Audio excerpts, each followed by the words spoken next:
Welcome to commerce access. आज हमारी class जो है बड़ी अच्छी क्लास है। सीआरएम एंड इंडियन रेलवेज का टेस्ट है। ठीक है, हिस्ट्री ऑफ रेलवेज की। ठीक है, फर्स्ट हमारा टेस्ट है ये। हमने अपने इकोनॉमिक्स और मार्केटिंग के काफ़ी ज़्यादा क्वेश्चंस कर दिए, थोड़ा टाइम भी कम था, तो मैंने सोचा कि अगर ज़्यादा उसके क्वेश्चंस कराऊंगा तो बच्चों का ये वाला एक पार्ट रह जाएगा। ठीक है, तो आज हम लोग अपना ये वाला पार्ट स्टार्ट करें। तो अगर हम सबसे पहले बात करें हमारे किसकी, सीआरएम की। ठीक है, तो सबसे पहले हम लोग अपने सीआरएम के क्वेश्चन देखेंगे 10, और फिर उसके बाद में इंडियन रेलवेज के। मैं अगर आपको बता दूं, अगर आप हमारे चैनल पर पहली बार ही जुड़ रहे हैं, कि हमने अपना पूरा एक बैच लॉन्च किया था जिसमें हमने आपको इको, ठीक है, मार्केटिंग, और जिसके तो मैंने आपको 200 से ऊपर क्वेश्चंस भी करवा दिए इको और मार्केटिंग के। फिर अब मैं सीआरएम एंड इंडियन रेलवेज की हिस्ट्री, ये सारी चीज़ें कवर की थी। अब मैं हम लोग इसके ऊपर क्या करें, अपने प्रैक्टिस कर रहे हैं। पढ़ तो हम लोग सब कुछ चुके हैं।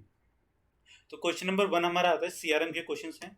ठीक है, बच्चों को सबसे ज़्यादा डर इसी में लगता है सीआरएम में, क्योंकि कभी पढ़ी नहीं, और फिर लेकिन हमने पढ़ाई हुई है भैया। अगर आपने हमारे चैनल से पढ़ी तो डरने की इतनी ज़्यादा जरूरत नहीं है। चलो देखते हैं सबसे पहले क्वेश्चन नंबर 1। अ परसेंटेज और number of customers who move from one level to next level in buying process is called. ठीक है, कोई भी हमारा कस्टमर जब वो एक प्रोसेस, मतलब यहाँ से अगर यहाँ पे जाता है अपने प्रोसेस को कंप्लीट करते हो बाइंग की प्रोसेस को, तो उसको हम लोग क्या कहते हैं? क्या उसको लॉयल्टी रेट्स कहेंगे? नहीं। क्या वो शॉपिंग रेट्स होगा? शॉपिंग रेट्स का तो मतलब यही होगा कि चाहे यहाँ पे चले जाए, चाहे ये वाला सामान खरीद ले, इसको भी नहीं। मार्किंग रेट्स भी नहीं कहते, इसको हम लोग कहते हैं कन्वर्जन रेट्स। कन्वर्जन रेट्स का ये मतलब होता है कि हमारा कस्टमर कोई भी एक लेवल शॉपिंग से दूसरे लेवल पे, मतलब पहले वो सोच रहा है और फिर उसके बाद में जाके वो खरीद लेता है। ठीक है, ये एक प्रोसेस क्या होती है उसकी, आगे बढ़ जाती है। तो इसका हमारा आंसर क्या था? आंसर नंबर 1, मतलब ए। क्वेश्चन नंबर 1 का आंसर नंबर ए। फिर क्या आता है हमारा question number 2, custom companies customer relationship capital is another name of. अब देखो ये बहुत ही ज़्यादा अच्छा क्वेश्चन है। ठीक है, आपके पेपर में आने के लिए मतलब बिल्कुल जायज़ क्वेश्चन है कि आना चाहिए क्वेश्चन, वाकई में ये क्वेश्चन आना चाहिए। क्या कहता है कि कंपनी का अगर कोई कस्टमर रिलेशनशिप कैपिटल है तो उसको हम दूसरा नाम क्या दे सकते हैं? क्या वो डिससेटिस्फाइड कस्टमर होगा? डिससेटिस्फाइड कस्टमर कभी कंपनी की कैपिटल नहीं हो सकती। कस्टमर रिटेंशन ये एक चीज़ हो सकती है, बट इसको हम लोग देखते हैं आगे। कस्टमर कन्वर्जन, ठीक है, ये भी हो सकता है। बट अगर हम देखें हमारा सीआरएम का जो मेन जो मोटो है वो क्या है, कि हमारे कस्टमर्स को मतलब एटमोस्ट सेटिस्फैक्शन देना, कि उसको सबसे ज़्यादा ऊपर रखना अपने उसमें, है ना। तो कस्टमर रिटेंशन का मतलब है कि उसको रोक के रखना एनी हाउ, मतलब आप लोग उसको चाहे घटिया प्रोडक्ट दो लेकिन आपने बस रोक रखा है उसको। तो ये चीज़ हम नहीं कह सकते, क्योंकि हमारा कस्टमर सेटिस्फाइड नहीं है, मतलब हो भी सकता है नहीं भी हो सकता है रिटेंशन के केस में। लेकिन अगर हम बात करें किसी कस्टमर सेटिस्फाइड कस्टमर की, तो ये बिल्कुल सही सटीक इसमें आंसर बैठता है कि हमारा कस्टमर जो सेटिस्फाइड जो कस्टमर है, ये हमारा क्या है, ये हमारा कस्टमर रिलेशनशिप की क्या है, कैपिटल कहलाती है। अब आता है कि हमारा क्वेश्चन नंबर 3, अ पर्सन और company that yields a revenue more than incurred cost of selling and serving is called. ठीक है, हमारा जो कोई भी मतलब ऑर्गेनाइजेशन है, कोई भी पर्सन है, कोई वन इंडिविजुअल बिजनेस भी कर सकता है, कोई कंपनी के साथ में बिजनेस कर सकता है। ठीक है, जब वो अपने क्या करता है, रेवेन्यू को यील्ड कर, मतलब रेवेन्यू को अर्न कर रहा है किससे, कॉस्ट से ज़्यादा। ठीक है, तो वो क्या कहलाएगा? बहुत ज़्यादा सिंपल सी चीज़ है भाई। तो वो क्या कहलाएगा? वो हमारा कहलाएगा क्या, प्रॉफिटेबल कस्टमर। ठीक है, ऊपर वाले का आंसर ए था, और इसका आंसर क्या है हमारा, सी है क्वेश्चन नंबर 3 का। फिर क्या आता है हमारा क्वेश्चन नंबर 4। अब क्वेश्चन नंबर 4 हमारा क्या कहते हैं, customers life time purchases that generate net present value of future profit streams is called. ये अच्छा क्वेश्चन है, दिमाग का मतलब घुमाने वाला क्वेश्चन है।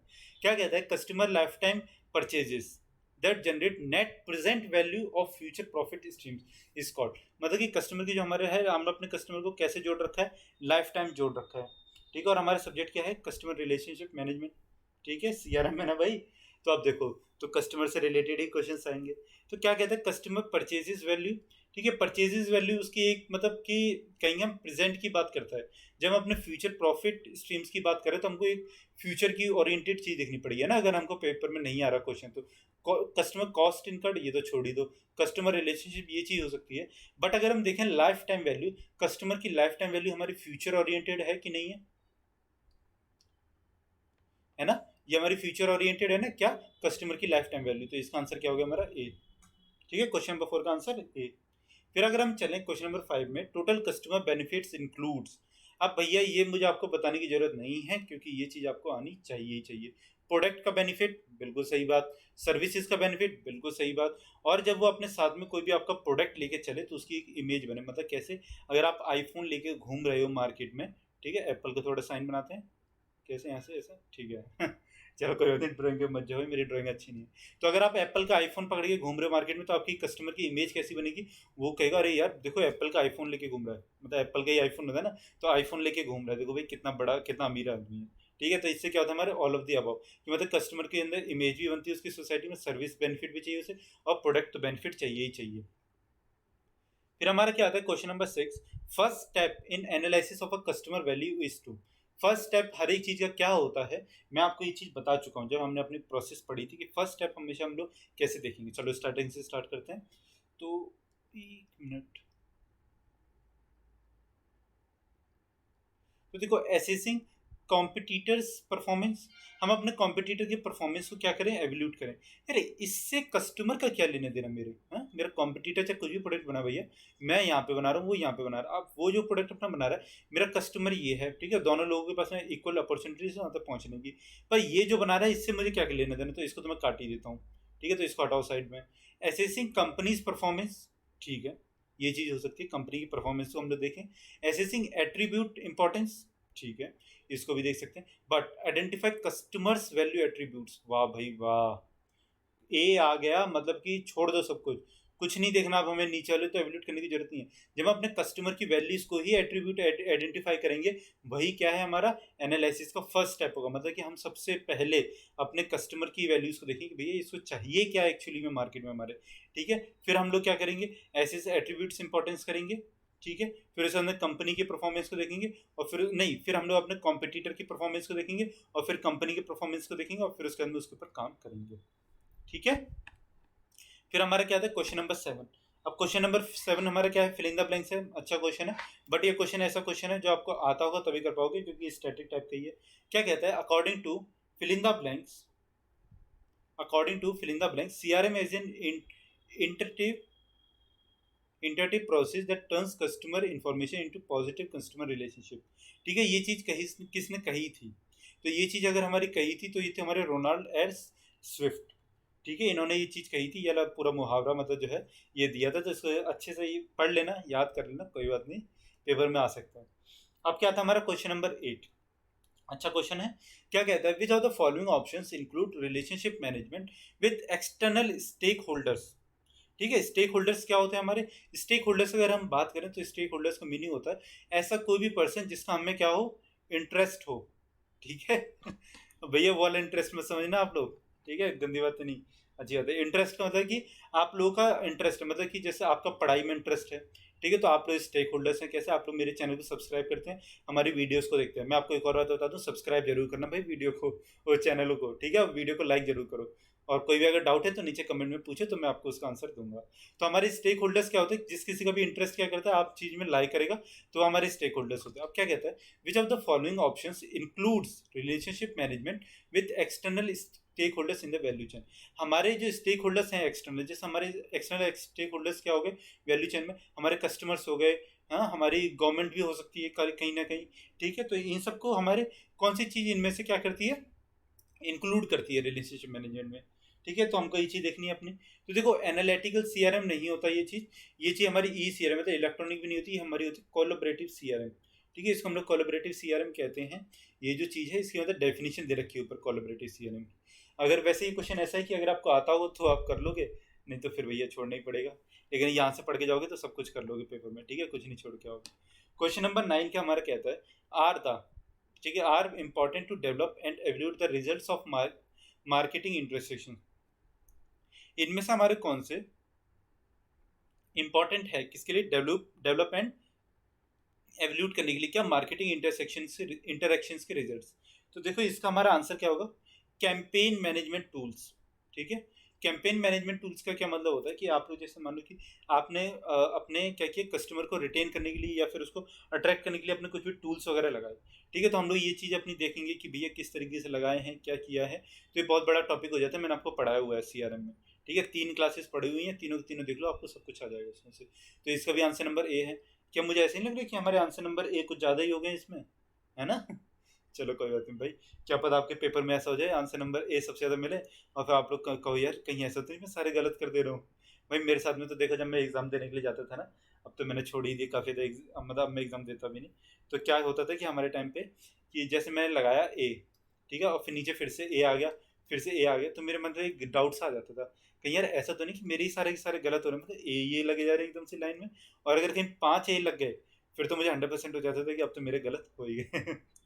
ठीक है, लेकिन कोई बात नहीं, लेकिन वो सही हो जाते थे। तो आपको ऐसा नहीं सोचना चाहिए कि ऐसे हो नहीं सकता, ऐसा हो सकता है। अब क्वेश्चन नंबर 10 हमारा क्या कहता है, building and sustaining long term businesses with customers is the aim of, ठीक है, हमारा मतलब अपने कस्टमर के साथ में रिलेशनशिप को बिल्डअप करना, उनको अपने तक सस्टेन, मतलब सस्टेन का उनको रोक के रखना, या फिर उनको किसी भी तरीके का मतलब सेटिस्फेक्शन देना। तो ये किस चीज़ का एक पार्ट है, या मतलब किसका एक एम है। इलेक्ट्रॉनिक कस्टमर रिलेशनशिप मैनेजमेंट क्या ई सी आर एम का पार्ट है? नहीं जी। कस्टमर मैनेजमेंट का पार्ट है? हो सकता है। कस्टमर एक्विजिशन का पार्ट नहीं है, कस्टमर एक्विजिशन का पार्ट है सिर्फ और सिर्फ सस्टेन, मतलब उनको रोक के रखना किसी भी तरीके से, ठीक है, लेकिन इसमें बिल्डिंग एंड सस्टेनिंग है, लॉन्ग टर्म बिजनेस है, ठीक है। तो इसलिए हमारा इसका अगर हम एक्चुअल आंसर देखें तो इसका आंसर होगा कस्टमर रिलेशनशिप मैनेजमेंट, मतलब उसके अंदर एक रिलेशनशिप बिल्ड करोगे तभी आप building and sustaining long term अपना बिजनेस उसके साथ में क्या कर पाओगे, कर पाओगे, ठीक है। चलो अब इंडियन रेलवे हिस्ट्री के क्वेश्चन देखते हैं। तो अच्छे क्वेश्चन हैं ये, मैंने आपको पढ़ाए हुए हैं वही सारे क्वेश्चन हैं, कुछ भी इसमें अलग बाहर से कुछ नहीं है। देखो, which is the shortest name in the Indian railways, ठीक है, पुणे नहीं, बीसी ये कैसा नंबर है, बीसी है ना, गोवा, ठीक है, ये भी नहीं है। अगर हम बात करें इब, ठीक है, तो इसको हिंदी में कुछ इस तरीके से लिखा गया था इब, और ये इस तरीके का एक नाम है इब। मैंने आपको जब सबसे largest name of Indian railways में और सबसे स्मॉलेस्ट नेम दोनों पढ़ाए थे। अब आपको क्या करना है, नीचे कमेंट में मुझे लार्जेस्ट नेम बताना है, ठीक है। मैं कल नहीं तो बताऊंगा आप लोगों को, नहीं तो मैं आपको बताऊंगा ही नहीं। चलो, अगर आपने भले ही गलत बताओ लेकिन बताओ, अगर नहीं बताया तो मैं आपको बताऊंगा नहीं, ठीक है। Where is the wheel and axle plant of the Indian railway situated, किस जगह पे हमारा व्हील एंड एक्सेल प्लांट जो है रेलवेज का वो सिचुएटेड है। तो आप देखो, चितरंजन, चितरंजन जो हमारा है यहाँ पे फैक्ट्री, बट यहाँ पे व्हील एंड एक्सेल का नहीं है, बेंगलोर में भी नहीं है और पेरम्बूर में भी नहीं है। अगर आप देखोगे कपूरथला, कपूरथला बहुत ज़्यादा फेमस है व्हील कोच फैक्ट्री के लिए, ठीक है, रेलवे कोच फैक्ट्री है कपूरथला में और ये व्हील के लिए बहुत ज़्यादा फेमस है। ये चीज़ न्यूज़ में भी आती रहती है, काफ़ी ज़्यादा फेमस भी है, तो मेरे ख्याल से आपको पता होगा ये चीज़। तो इसका आंसर हमारा, देखो इसका आंसर डी था, इसका आंसर हमारा क्या है, बी है, कपूरथला, ठीक है। याद रखना कपूरथला आ सकता है, ये बहुत ज़्यादा इंपॉर्टेंट क्वेश्चन है, ये सिर्फ इसका ही नहीं, ये बाकी भी एग्जाम्स में पूछा जाता है कई बार। At which of the following places diesel component works is situated of Indian railways, ठीक है, इंडियन रेलवेज का डीजल जो कंपोनेंट्स बनते हैं वो किस जगह पे बनते हैं, हमको इसका सही आंसर बताना है। क्या वो जमशेदपुर है? जमशेदपुर में अगर आपको याद होगा तो यहाँ पे हमारे ज़्यादातर मतलब लोहे के जो काम होते हैं वो काम होता है, क्या, जैसे कि टीन डब्बे बन जाना, ठीक है, मतलब स्टील का लोहे का जो काम होगा वो जमशेदपुर में होगा, तो इसको काट देते हैं।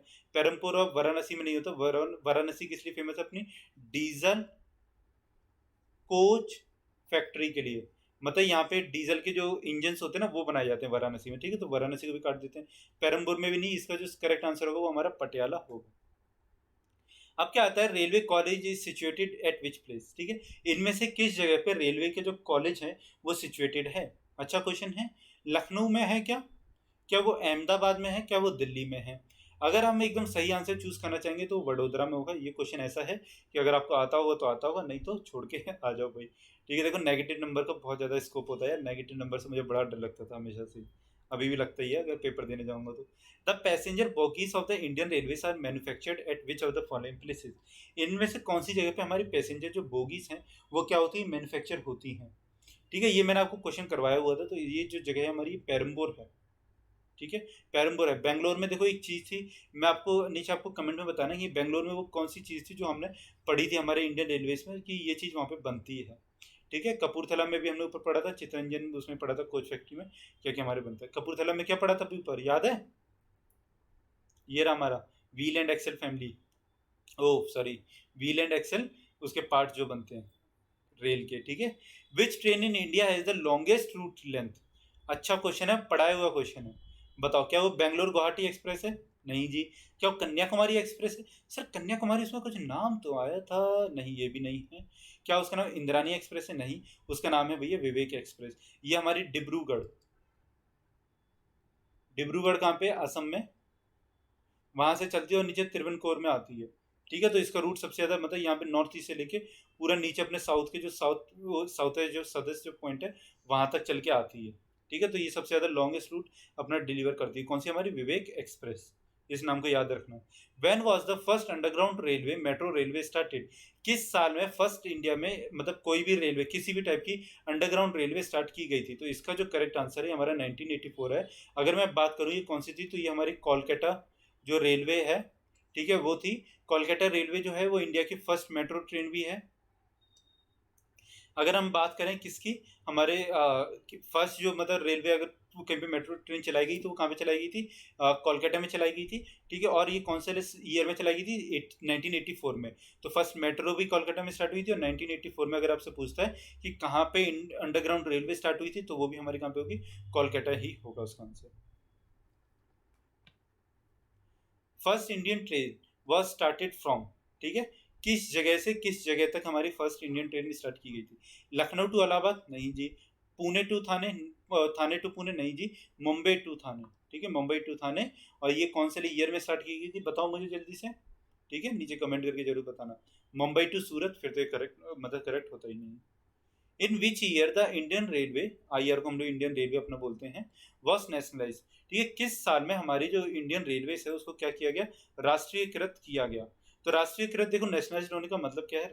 नेशनलाइज होने का जो मतलब है वो ये है कि गवर्नमेंट ऑफ इंडिया जो होती है हमारी, गवर्नमेंट ऑफ इंडिया, वो उस अंडरटेकिंग को मतलब कोई भी चीज़ अगर नेशनलाइज हो रही है तो वो उसको अपने अंडर में ले लेती है, मतलब उसको अपना टेक ओवर कर लेगी, उसको खरीद लेगी, या फिर उसके अंदर अपने शेयर्स को बढ़ा देगी, ठीक है। तो इससे क्या होता है हमारे, इससे ये होता है कि उसका जितना भी खर्चा या प्रॉफिट होता है वो सारा के सारा किसके पास में चले जाता है? गवर्नमेंट ऑफ इंडिया के पास में चले जाता है। तो इंडियन रेलवे हमारी अंग्रेज जो थे वो उसको नेशनलाइज नहीं करके गए थे, वो उसको प्राइवेट हाथों में ही छोड़ गए थे। तो जब हमारे भारत आज़ाद हुआ तब उसने उसको क्या किया? नेशनलाइज अपना किया, ठीक है। तो 1950s में हमारी इंडियन रेलवे नेशनलाइज हो जाती है। Where is the headquarter of the central railway located? इनमें से किस जगह पे इंडियन रेलवे का सेंट्रल मतलब सेंट्रल उसका हेडक्वार्टर लोकेटेड है? ये क्वेश्चन बार बार मतलब हर बार पूछा जाता है। तो आप मुझे बताओ इसका आंसर क्या होगा? क्या इसका आंसर इलाहाबाद है? नहीं। क्या इसका आंसर गोरखपुर है? नहीं। इसका आंसर है मुंबई, ठीक है। इसका जो बिल्कुल करेक्ट जो आंसर है वो हमारा मुंबई है। बाकी जो हमारे और जो जगह हैं जैसे कि इलाहाबाद, गोरखपुर, नागपुर, तो इनमें भी हमारे कौन से दूसरे दूसरे वो हैं, ठीक है, हेडक्वार्टर्स हैं। चलो मैं आपको एक लिस्ट ही बता देता हूँ इसकी कि हमारे एक मतलब कितने हैं और कहाँ कहाँ पे इनके हैं। एक मिनट रुको।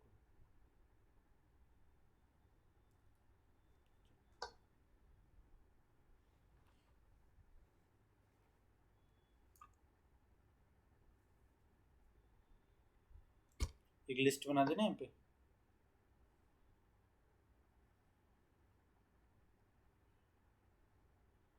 ये चीज़ याद करके जाना है क्योंकि ये चीज़ ना पेपर में मतलब पूछी ही जाती है कि कौन सा जोन कहाँ पे है, कौन सा जोन कहाँ पे है।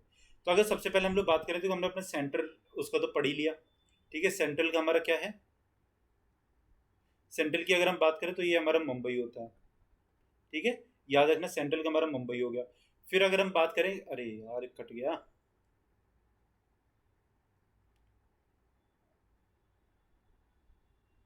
फिर अगर हम बात करें किसकी, हमारी ईस्टर्न की, ठीक है। तो हमारे ईस्टर्न रेलवे का जो हेडक्वार्टर है वो कहाँ पे है? कोलकाता में है। कलकत्ता हमारा जो है, ठीक है, वहाँ पे है। फिर अगर हम बात करें किसकी, हमारी ईस्ट सेंट्रल रेलवे। पता है आपको एक एक चीज मैं आपको बताऊं, फन फैक्ट हमारा क्या है आज की क्लास का, कि कभी भी ना आपसे सेंट्रल, ईस्टर्न, वेस्टर्न और कौन सी होती है हमारा एक और नदर्न रेलवे, तो इनका हेडक्वार्टर नहीं पूछेगा क्योंकि इनका तो भैया हर बच्चा बच्चा याद कर लेता है चार पांच का। क्या पूछेगा? ईस्ट सेंट्रल का बताओ, ठीक है। जब हम ईस्ट सेंट्रल रेलवे की बात करते हैं हमारा, तो ईस्ट सेंट्रल रेलवे का हमारा होता है हाजीपुर। अरे यार राइटिंग अच्छी नहीं आ रही, क्या करें, ठीक है। इसका हमारा होता है हाजीपुर। अगर हम बात करें किसकी, ईस्ट कोस्टर्न रेलवे, ठीक है, ये नई बनाई गई है अभी, तो इसको आप लोग याद करके जाना क्योंकि ये पूछ सकता है। तो ये हमारी है कौन सी? भुवनेश्वर। ईस्ट साइड हमारी कौन सी, देखो ऐसा होता है ना, ये हमारा वेस्ट होता है, ये हमारी ईस्ट होती है, तो ईस्ट में यहाँ पे भुवनेश्वर। तो इस वाले जो कोस्ट की जो लाइन होगी हमारी, ये कहाँ पे? भुवनेश्वर। भुवनेश्वर कहाँ है हमारा? एक मिनट, भुवनेश्वर कहाँ है हमारा? भुवनेश्वर है हमारा उड़ीसा में, ठीक है। आप लोग ये लिख लेना, कोई बात नहीं, मेरी राइटिंग अच्छी नहीं आ रही ज़्यादा। फिर अगर हम बात करें किसके, हमारे एनआर नॉर्दर्न रेलवे की, तो ये तो भैया कहाँ पे हमारा? न्यू दिल्ली में ही है, ठीक है, बड़ौदा हाउस अगर आप लोगों ने देखा हो न्यू दिल्ली में तो ये होगा हमारा नॉर्थ रेलवे। फिर क्या आता है हमारा नॉर्थ सेंट्रल रेलवे। तो नॉर्थ सेंट्रल रेलवे जो है हमारा ये गोरखपुर, ये वाला,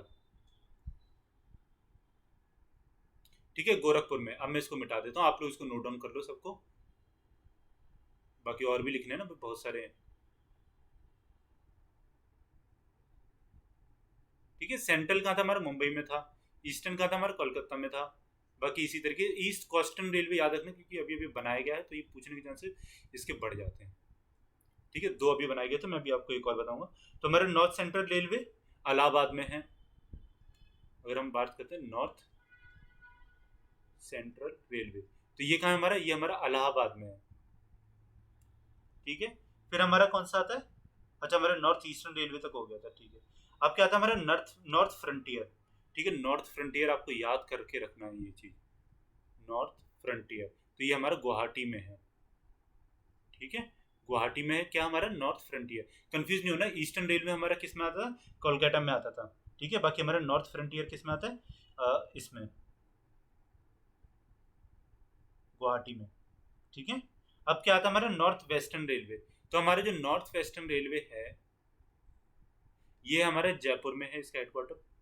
ठीक है, जयपुर हमारा राजस्थान। फिर आता है हमारे सदर्न रेलवे। तो सदर्न रेलवे की अगर हम बात करें तो ये कहाँ पे होगा हमारे, चेन्नई में होगा भैया, साफ सीधी सी बात है, चेन्नई सबसे ज़्यादा साइड में है। ठीक है, सदर्न रेलवे हमारे चेन्नई, तमिलनाडु की कैपिटल। फिर अगर हम बात करें साउथ सेंट्रल रेलवे, तो हमारे साउथ सेंट्रल रेलवे जो है ये आता है हमारे सिकंदराबाद। ठीक है, साउथ सेंट्रल रेलवे। फिर क्या आता है हमारा साउथ ईस्टर्न रेलवे। तो साउथ ईस्टर्न रेलवे का भी हमारा कहाँ पे, कोलकाता में है, साउथ ईस्टर्न रेलवे। तो इसका भी हमारा कोलकाता में, मतलब ये ना ज़्यादा बड़े बड़े नहीं है ये साउथ ईस्टर्न रेलवे, तो इसको मतलब कोलकाता के सामने इसको अटैच कर दिया गया है। ठीक है, चलो इसको मिटा दूँ, बाकी आप लोग इसको नोट डाउन कर लेना। तो ये हमारा कोलकाता में हो गया।